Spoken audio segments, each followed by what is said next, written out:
জীবনের এমন একটা সময় আছি যেখানে মানুষের সাথে অনেকক্ষণ ফোনে কথা বলতে বিরক্ত লাগে। ফোনটা ধরেই বলতে হয় come to the point.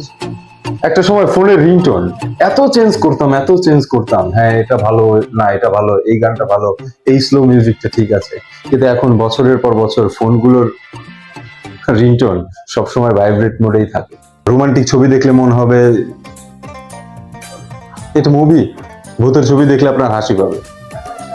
School কলেজে যখন পড়তাম, যে মেয়েদেরকে দেখে মনে হতো যে না, হ্যাঁ সামথিং লাইক ডিফারেন্ট, ওফ এইগুলোই জীবন। এখন এসে মনে হয় যে না, ওই সময় আসলে চোখে একটু সমস্যা ছিল। একটা সময় পকেটে টাকা ছিল না, মন খারাপ থাকতো, এই লাগতো সেই লাগতো। এখন পকেটে টাকা থাকলে ভালো লাগে, কিন্তু যদি পরাজিত হই সেটা মেনে নিতে খুব একটা কষ্ট হয় না। কারোর সাথে তর্ক করতে ভালো লাগে না। কেউ যদি কিছু বলে, হ্যাঁ ভাই তুমি ঠিক আছো, এই সেই, হ্যাঁ ঠিক আছে, ইটস ওকে।